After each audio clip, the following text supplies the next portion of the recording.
যেহেতু ব্যাংক তাকে একটা সর্বোচ্চ পরিমাণ ঋণ মঞ্জুর করে থাকে, তাই এখানে কিন্তু অবশ্যই গ্রাহককে প্রতিশ্রুতি ফি প্রদান করতে হয়। ঠিক আছে, আবার এখানে সুবিধাটা হচ্ছে যে যে পরিমাণ ঋণ গ্রাহককে দিয়েছে সেই পরিমাণের ওপর নয়, গ্রাহক যতটুকু ঋণের টাকা উত্তোলন করে নিয়েছে সেই উত্তোলিত টাকার উপর কিন্তু এই ঋণের উপর সুদ প্রদান করা হয়ে থাকে। তো এখানে গ্রাহককে যেহেতু একই সাথে তার ঋণের সুদ দিতে হয়, আবার পাশাপাশি তাকে প্রতিশ্রুতি ফি প্রদান করতে হয়, তাই এই ঘূর্ণায়মান ঋণ রেখাটার একটু ব্যয় বেশি হয়ে থাকে সুপ্রিয় শিক্ষার্থী। তাহলে আমরা যদি একটু সাম আপ করে বলি যে ঘূর্ণায়মান ঋণ রেখা হলো ব্যাংক এবং ব্যাংকের গ্রাহকের এমন একটি স্বল্প মেয়াদী ঋণ প্রদানের আনুষ্ঠানিক চুক্তি, যেখানে গ্রাহক ইচ্ছা করলেই ভেঙ্গে ভেঙ্গে তার ঋণের প্রদানকৃত অর্থটা উত্তোলন করতে পারে এবং তাকে একটা এর বিপরীতে কি দিতে হয়, একটা প্রতিশ্রুতি ফি দিতে হয় এবং শুধুমাত্র তাকে তার উত্তোলিত টাকার উপর সুদ দিতে হয়। যেহেতু তাকে ঋণের উপরে সুদ দিতে হয় আবার প্রতিশ্রুত ফিও প্রদান করতে হয়, তাই এই ঋণের ব্যয়টা কি একটু বেশি হয়ে থাকে। সো এখানেও দেখো আমি এই ডিফারেন্সিয়েটিং পয়েন্ট যেগুলো আছে, পার্থক্যের বিষয় যেগুলো, সেগুলো কিন্তু আমি এখানে উল্লেখ করে দিয়েছি। যেমন এখানে খেয়াল করে দেখো, আমি যদি ঋণ রেখা এবং ঘূর্ণায়মান ঋণ রেখার মধ্যে একটু পার্থক্য টানি তাহলে কি হবে দেখো, ঋণ রেখা হচ্ছে একটা অনানুষ্ঠানিক চুক্তি, পক্ষান্তরে ঘূর্ণায়মান ঋণ রেখা হচ্ছে একটি আনুষ্ঠানিক চুক্তি। ঠিক আছে, আবার আমরা যদি দেখি যে ঋণ রেখাতে আমাদের টাকা একবার উত্তোলন করতে হয়, কিন্তু ঘূর্ণায়মান ঋণ রেখাতে ভেঙে ভেঙে উত্তোলন করতে হয়। ঠিক আছে, ঋণ রেখাতে কোনো প্রতিশ্রুতি ফি দিতে হয় না, কিন্তু ঘূর্ণায়মান ঋণ রেখাতে অবশ্যই একটা প্রতিশ্রুতি ফি প্রদান করতে হয়। ঠিক আছে, আবার কি হয়েছে যে ঋণ রেখাতে সম্পূর্ণ ঋণের উপর কি দিতে হয়, সুদ দিতে হয়, কিন্তু ঘূর্ণায়মান ঋণ রেখাতে আমাদের কিন্তু কেবলমাত্র গ্রাহক যতটুকু টাকা উত্তোলন করে সেই টাকার উপর কিন্তু কি দিতে হয়, তাকে ইন্টারেস্টটা দিয়ে হয়। ঠিক আছে, এরপরে দেখো যে যেহেতু প্রতিশ্রুতি ফি প্রদান করতে হয় না ঋণ রেখাতে, তাই ওই ঋণের ব্যয়টা একটু কম, কিন্তু ঘূর্ণায়মান ঋণের ব্যয়টা একটু বেশি, কারণ এখানে কি আছে, প্রতিশ্রুতি ফি রয়েছে। ঠিক আছে, তো সুপ্রিয় শিক্ষার্থী, তোমরা নিশ্চয়ই যে ঋণ রেখা এবং ঘূর্ণায়মান ঋণ রেখা কাকে বলে, এগুলো কেমন ধরনের চুক্তি, কার ব্যয় মানে কম নাকি বেশি, কোনটাতে প্রতিশ্রুতি ফি দিতে হয় দিতে হয় না, এগুলো নিশ্চয়ই তোমরা এতক্ষণে বুঝে গেছো। তো এবং তোমরা এই ধরনের প্রশ্ন যদি পরীক্ষাতে আসে যে ঋণ রেখা এবং ঘূর্ণায়মান হচ্ছে ঋণ রেখার মধ্যে পার্থক্য আলোচনা করো বা লেখো, ব্যাখ্যা করো, তখন কিন্তু তোমরা এই প্রশ্নটার অ্যান্সার অবশ্যই দিতে পারবে। আশা করি তোমরা নিশ্চয়ই ঋণ রেখা এবং ঘূর্ণায়মান এই ঋণ রেখাটা বুঝতে পেরেছো। এখন আমরা দেখো আমাদের আজকের যে আলোচ্য বিষয়ের আরেকটি আমাদের শিক্ষণফল রয়েছে, সেটিতে আমরা চলে যাব। অর্থাৎ বাণিজ্যিক পত্রের ব্যয় নির্ধারণ আমাদের এখন আলোচ্য বিষয় হচ্ছে বাণিজ্যিক পত্রের ব্যয় নির্ধারণ।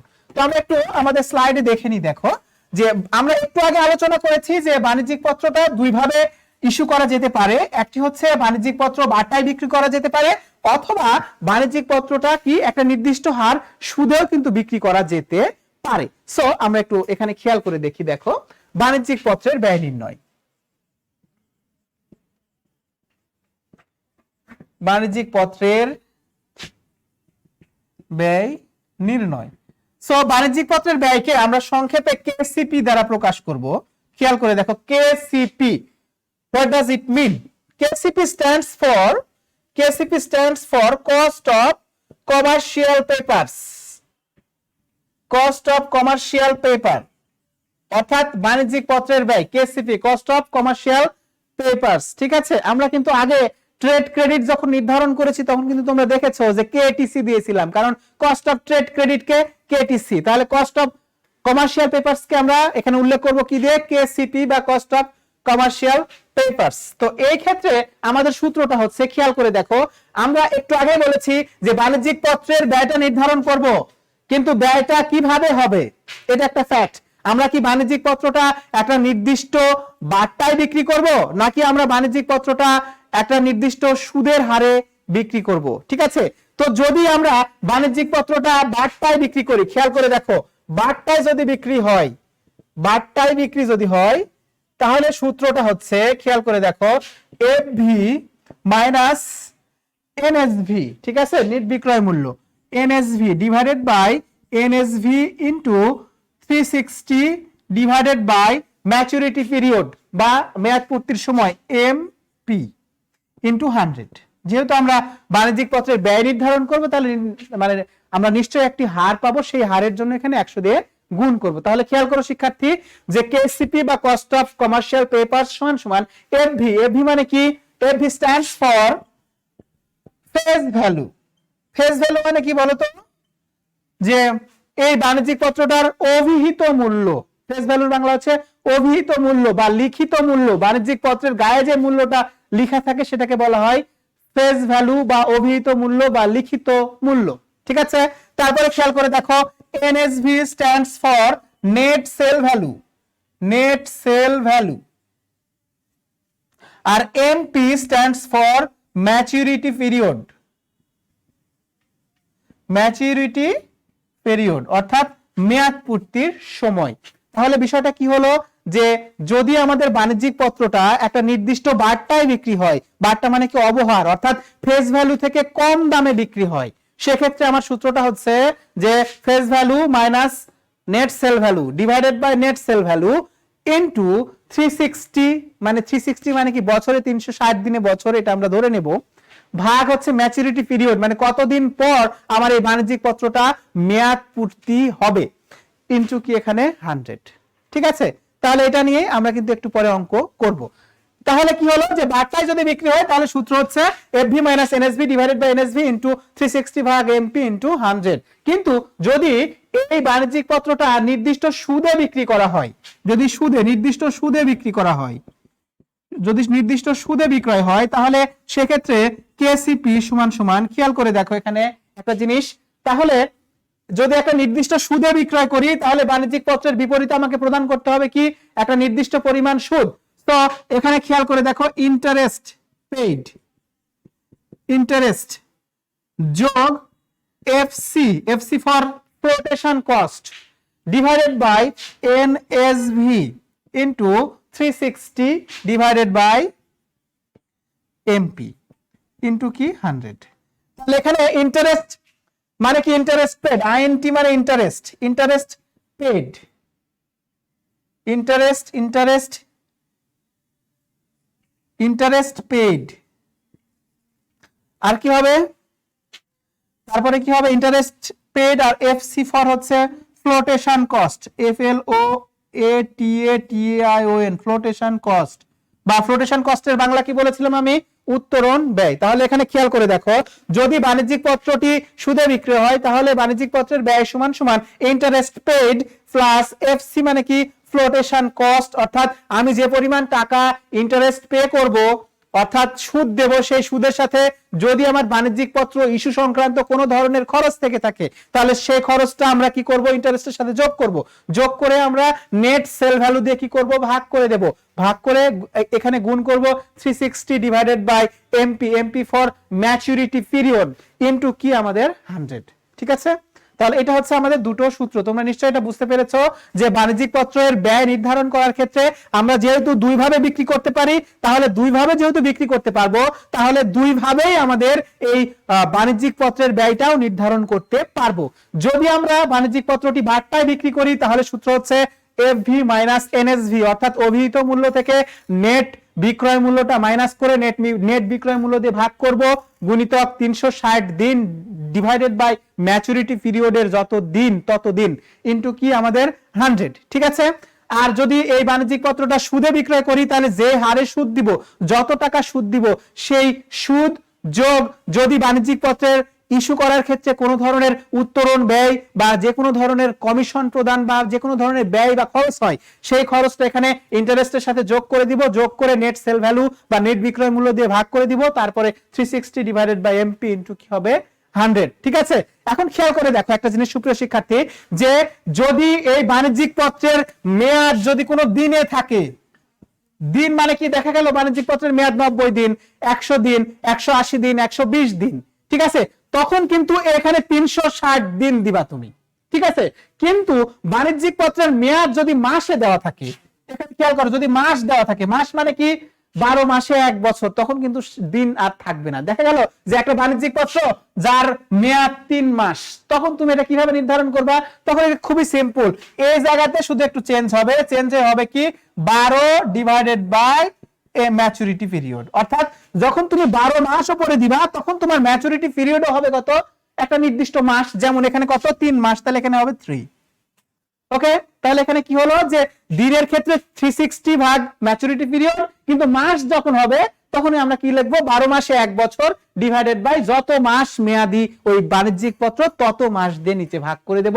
তাহলে কিন্তু আমরা কি পেয়ে যাব, আমাদের বাণিজ্যিক পত্রের ব্যয়টা নির্ধারণ করতে পারবো। তাহলে সুপ্রিয় শিক্ষার্থী দেখো, আমরা এতক্ষণ আমরা বাণিজ্যিক পত্রের ব্যয় নির্ধারণের ক্ষেত্রে আমরা দুটো সূত্র, সেই দুটো শিখে গেলাম। আমরা এই দুটো সূত্র নিয়ে কিন্তু আমরা এখন একটা অঙ্ক সমাধান করব, নিশ্চয় তোমরা সেটা সমাধান করতে পারবে। দেখো আমাদের ফার্স্ট অঙ্কটা একটু খেয়াল করে দেখি।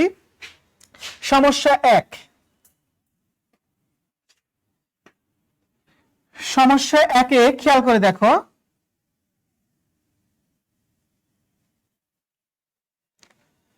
সমস্যা 1-এর ক্ষেত্রে আমাদের এখানে মূল বিষয় যেটা সেটা হচ্ছে রিহান লিমিটেডের দেওয়া আছে একটা তথ্য 360 divided by maturity period into কি হবে 100। তাহলে এখানে আমরা একটা সমস্যা দেখতে পাচ্ছি, আমরা একটা স্লাইডে দেখি। রিহান লিমিটেড 10 লক্ষ টাকা অভিহিত মূল্যে 90 দিন মেয়াদি একটি বাণিজ্যিক পত্র মানে বিক্রয় করে। ফার্মটি প্রাথমিক বিক্রয় মূল্য বাবদ 9,78,000 টাকা পেয়েছে। ফার্মের বাণিজ্যিক পত্রের ব্যয় কত? ঠিক আছে, খুবই সিম্পল একটা অঙ্ক। তাহলে খেয়াল করো, বাণিজ্যিক পত্রের ব্যয় নির্ধারণ করার আগে শুরুতে তোমাকে যে কাজটি করতে হবে সেটি হচ্ছে যে দেখতে হবে যে বাণিজ্যিক পত্রটি কিভাবে বিক্রি হয়েছে। এই বাণিজ্যিক পত্রটি বাট্টায় বা কম দামে বা ছাড়ে বিক্রি হয়েছে, নাকি এই বাণিজ্যিক পত্রটি কোনো নির্দিষ্ট সুদের হারে বিক্রি হয়েছে। তোমরা এখানে নিশ্চয়ই দেখতে পাচ্ছ যে বাণিজ্যিক পত্রের এফভি বা ফেস ভ্যালু এখানে দেওয়া আছে 10 লাখ।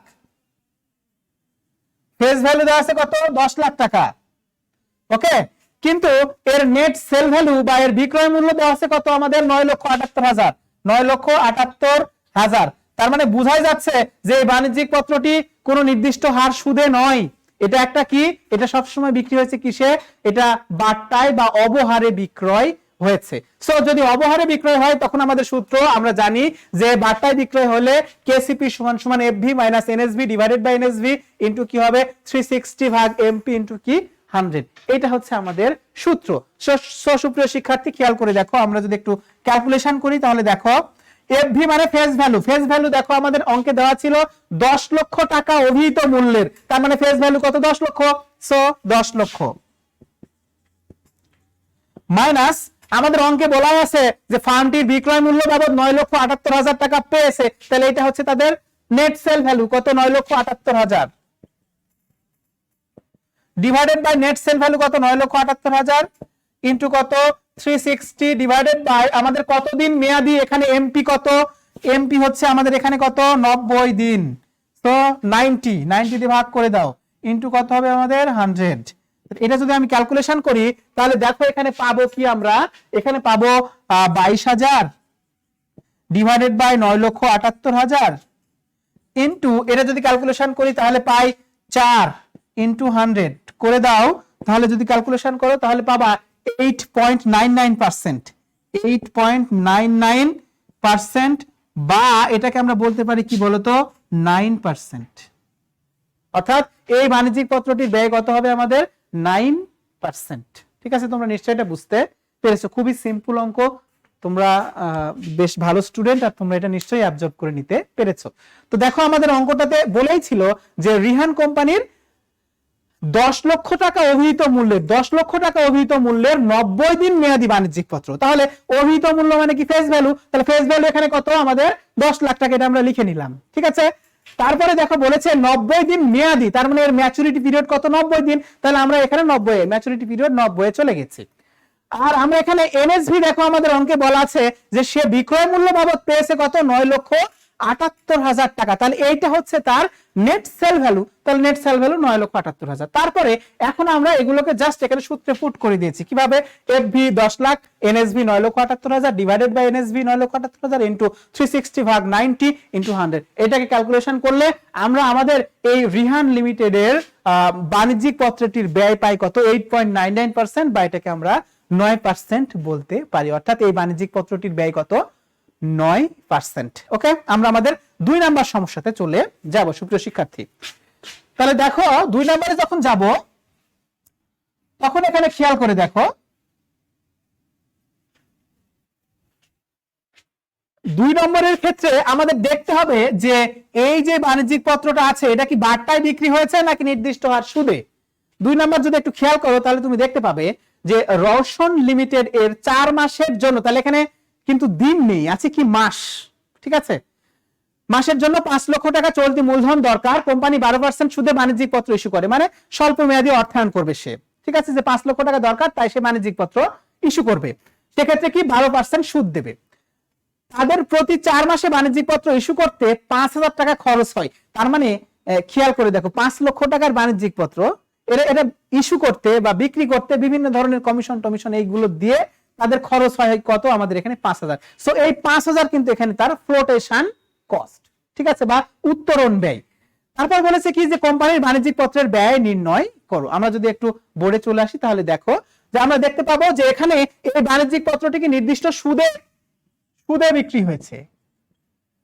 সো সুদে বিক্রি হলে আমরা সবসময় একটা সূত্র জানি, কি সূত্র ছিল আমাদের, সূত্রটা ছিল এরকম, ইন্টারেস্ট যোগ ফ্লোটেশন কস্ট ডিভাইডেড বাই কি ছিল আমাদের এনএসভি, ডিভাইডেড বাই কি ছিল এনএসভি ইনটু, এখানে একটা জিনিস খেয়াল করতে হবে, যদি আমাদের মেয়াদ দিনে থাকে তাহলে 360 দিব, কিন্তু এখানে মেয়াদ আছে কি মাসে, তাহলে মাস থাকলে কি 12 মাসে 1 বছর ডিভাইডেড বাই কয় মাস এর মেয়াদ 4 মাস, 4 ইনটু কত 100। তাহলে এখন খেয়াল করে দেখো ইন্টারেস্টটা আমরা কিন্তু ক্যালকুলেশন করে নিব সুপ্রিয় শিক্ষার্থী। ওকে, সো ইন্টারেস্ট যদি আমরা এখন ক্যালকুলেশন করে নিই তাহলে এইরকম পাই, দেখো ইন্টারেস্ট হবে, ইন্টারেস্টটা কত হবে, দেখো ইন্টারেস্টটা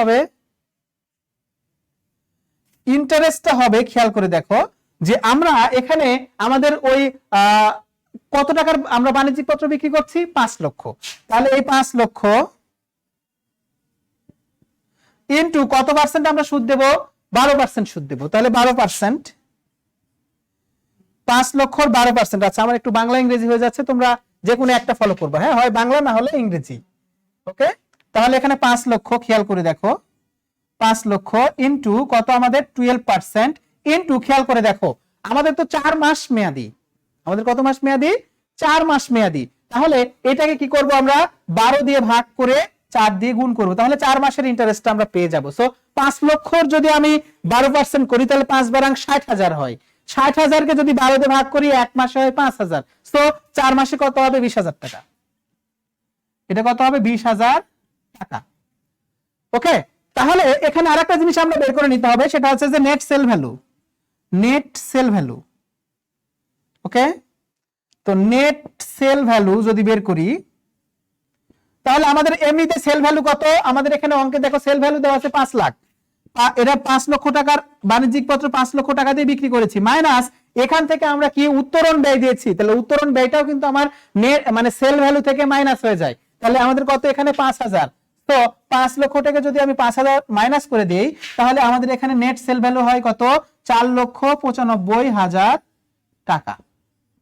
সো এই দুটো জিনিস কিন্তু আমরা এখানে বের করে নিয়েছি। আর আমাদের অঙ্কে দেখো ম্যাচুরিটি পিরিয়ড দেওয়া আছে 4 মাস, আর নেট সেল ভ্যালু আমরা এখানে বের করে নিলাম, আর ফেস ভ্যালু আমাদের দেওয়া ছিল কত 5 লাখ টাকা, এটা তোমরা একটু আগে অঙ্কে লিখে নিবা, ঠিক আছে। লিখে নেওয়ার পরে আমাদের এখানে এফসি মানে কি ফ্লোটেশন কস্ট দেওয়া ছিল কত 5,000, এটা আমরা লিখে নিলাম, লিখে নিয়ে এখন আমরা জাস্ট এখানে পুট করব। দেখো তাহলে ইন্টারেস্ট কত আমাদের 20,000 টাকা যোগ ফ্লোটেশন কস্ট কত আমাদের 5,000 টাকা ডিভাইডেড বাই এনএসভি বা নেট সেল ভ্যালু কত হয়েছে 4,95,000 টাকা, ঠিক আছে। তাহলে 4,95,000 দিয়ে ভাগ করো, 4,95,000 ইনটু এখানে খেয়াল করো 12 কে যদি 4 দিয়ে ভাগ করি তাহলে এমনি তো কত হয় 3 হয়, ইনটু কত এখানে 100, এইটা যদি তুমি ক্যালকুলেশন করো তাহলে 25,000 ডিভাইডেড বাই 4,95,000 ইনটু কত 3 ইনটু কত 100, তাহলে এটা যদি গুণ করে দাও তাহলে আমাদের অ্যানসারটা হবে এরকম, দেখো 15.15%। অর্থাৎ আমাদের এই বাণিজ্যিক পত্রের ব্যয়, আমাদের যে পরের যে কোম্পানিটা ছিল এই বাণিজ্যিক রওশন লিমিটেডের আমাদের বাণিজ্যিক পত্রের ব্যয়টা হবে কত 15.15%। ওকে, তাহলে এখানে সুপ্রিয় শিক্ষার্থী আমরা দুটো জিনিস এখানে দেখলাম, যে আমরা প্রথম অঙ্কটাতে শিখেছি যে কিভাবে বাট্টায় বিক্রি করলে আমরা বাণিজ্যিক পত্রের ব্যয় নির্ধারণ করতে পারি, আর এই অঙ্কে আমরা দেখলাম যে যদি আমাদের বাণিজ্যিক পত্রের ক্ষেত্রে আমরা যদি বাণিজ্যিক পত্রটা একটা নির্দিষ্ট সুদের হারে যদি বিক্রি করি, তো সেক্ষেত্রে সেই সুদের হারে বাণিজ্যিক পত্রের ব্যয়টা আমরা কিভাবে নির্ধারণ করব। সূত্র হচ্ছে ইন্টারেস্ট পেইড যোগ ফ্লোটেশন কস্ট, মানে যদি কোনো উত্তোলন ব্যয় থাকে সেটা আমরা কি করে দিব, এখানে যোগ করে দেব। ঠিক আছে, তাহলে এখানে ইন্টারেস্ট যোগ FC divided by net sale value. Net sale ভ্যালুর সূত্র হচ্ছে যে সেল ভ্যালু থেকে উত্তোলন ব্যয়টা মাইনাস করতে হবে। এখানে খেয়াল করে দেখো আমাদের ফেস ভ্যালু 5 লাখ, আবার সেল ভ্যালুও 5 লাখ, কেননা বলেছে যে ফার্মটি 5 লক্ষ টাকা দিয়ে ওই বাণিজ্যিক পত্রটা বিক্রি করেছে, যেহেতু একটা সুদের হারে সে বিক্রি করছে, এটা বাট্টাই নয়, তাহলে যেটা এর ফেস ভ্যালু সেটা এর সেল ভ্যালু। কিন্তু নেট সেল ভ্যালু কখন, যখন এটার উত্তোলন ব্যয় দিতে হচ্ছে আরো 5,000 টাকা, তখন এর নেট সেল ভ্যালু হবে কত, সেল ভ্যালু থেকে উত্তোলন ব্যয়টা মাইনাস হয়ে যাবে। এর সবসময় মনে রাখবা যে সেল ভ্যালু থেকে ফ্লোটেশন কস্ট মাইনাস করলে নেট সেল ভ্যালু পাওয়া যায়। তাহলে এখানে আমরা আমাদের সেল ভ্যালু 5 লক্ষ মাইনাস আমাদের ফ্লোটেশন কস্ট 5,000, তাহলে হবে কত, 4,95,000 টাকা। এখানে 4,95,000 দিয়ে ভাগ করে দিলাম। এটা যেহেতু আমাদের এখানে 360 কেন দিলাম না এই জন্য যে এটা তো আমার দিনের মেয়াদে নাই, এটা আছে মাসের মেয়াদে। তাহলে মোট কত মাসে 1 বছর, 12 মাসে 1 বছর, তাহলে 4 মাসে কত, ম্যাচুরিটি পিরিয়ড 4 মাসে কত। এই তারপর আমরা ক্যালকুলেশন করে দেখলাম যে এটা আসলে অ্যাকচুয়ালি এই রওশন লিমিটেডের আমাদের যে ব্যয়টা আছে বাণিজ্যিক পত্রের ব্যয়, কস্ট অফ কমার্শিয়াল পেপারস, সেটি হচ্ছে আমাদের কত, 15.15%। সুপ্রিয় শিক্ষার্থী, আজকের ক্লাসে আমি বাণিজ্যিক পত্রের ব্যয় শুরু থেকে যদি আমি বলি, তাহলে দেখো আমরা প্রথমেই যে আমাদের প্রাতিষ্ঠানিক উৎস ছিল সেই প্রাতিষ্ঠানিক উৎসগুলো একটু আলোচনা করেছি, তারপরে বাণিজ্যিক পত্র নিয়ে আমরা বিস্তারিত আলোচনা করেছি, এরপরে বাণিজ্যিক পত্র কিভাবে বিক্রি করা হয় সেটা নিয়ে আলোচনা করেছি, তারপরে আমরা ঋণ রেখা, ঘূর্ণায়মান ঋণ রেখা নিয়ে একটু ব্যাপকভাবে একটু আলোচনা করার চেষ্টা করেছি, এবং সর্বশেষ আমরা এই বাণিজ্যিক পত্রের ব্যয়টা কিভাবে নির্ধারণ করতে হয় সেটা কিন্তু আমরা এখানে দেখালাম। এবং এখানে গিয়ে দেখলাম যে আমরা দুটোই, অর্থাৎ বাট্টায় যদি বাণিজ্যিক পত্র বিক্রি করা হয় তার ব্যয় কিভাবে নির্ধারণ করতে হয়, আবার সুদে যদি বাণিজ্যিক পত্র বিক্রি করা হয় তাহলে তার ব্যয় কিভাবে নির্ধারণ করতে হয়, দুটো অঙ্কের মাধ্যমে আমরা সেটা সমাধান করবার চেষ্টা করেছি। সুপ্রিয় শিক্ষার্থী, দেখো আমরা এখন আমাদের পরের একটি বাড়ির কাজ দিয়েছি তোমাদের জন্য, তোমরা একটু স্লাইডটা খেয়াল করে দেখো। খুবই সহজ একটি অঙ্ক, যে জিনিয়া লিমিটেড 5,000 টাকা অভিহিত মূল্যের 90 দিন মেয়াদী বাণিজ্যিক পত্র ইস্যু করে। বাণিজ্যিক পত্রটি 5% বাট্টায় বিক্রয় হবে এবং বাণিজ্যিক পত্রটি ইস্যু করতে তাদের 2.2% উত্তোলন ব্যয় হয়। ফার্মটির বাণিজ্যিক পত্রের ব্যয় কত? আমি একটু তোমাদেরকে হিন্টস দিয়ে দিই। এখানে হিন্টস বলতে কি বোঝাই যাচ্ছে যে এই বাণিজ্যিক পত্রটির বাট্টায় বিক্রি হয়নি, হয়েছে কিসে? বাণিজ্যিক পত্রটি বিক্রি হয়েছে একটা নির্দিষ্ট সুদে। খেয়াল করে দেখো এখানে কি বলেছে, বাণিজ্যিক পত্রটি হ্যাঁ অবশ্যই বাট্টায় বিক্রি হয়েছে, সুদে না। ওই যে এখানে যে 5% ইন্টারেস্ট যেটা দেওয়া আছে এইটা কিন্তু বাট্টার ইন্টারেস্ট, সুদের না।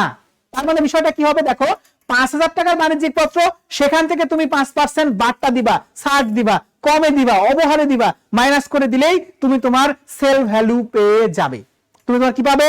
Sale value. ঠিক আছে, এরপরে দেখো যে বলেছে 2.2% উত্তোলন ব্যয় দিতে হবে। তাহলে এখন প্রশ্ন, স্যার 2.2% উত্তোলন ব্যয় কার উপর দেব? ফেস ভ্যালুর উপর দেব নাকি সেল ভ্যালুর উপর দেব?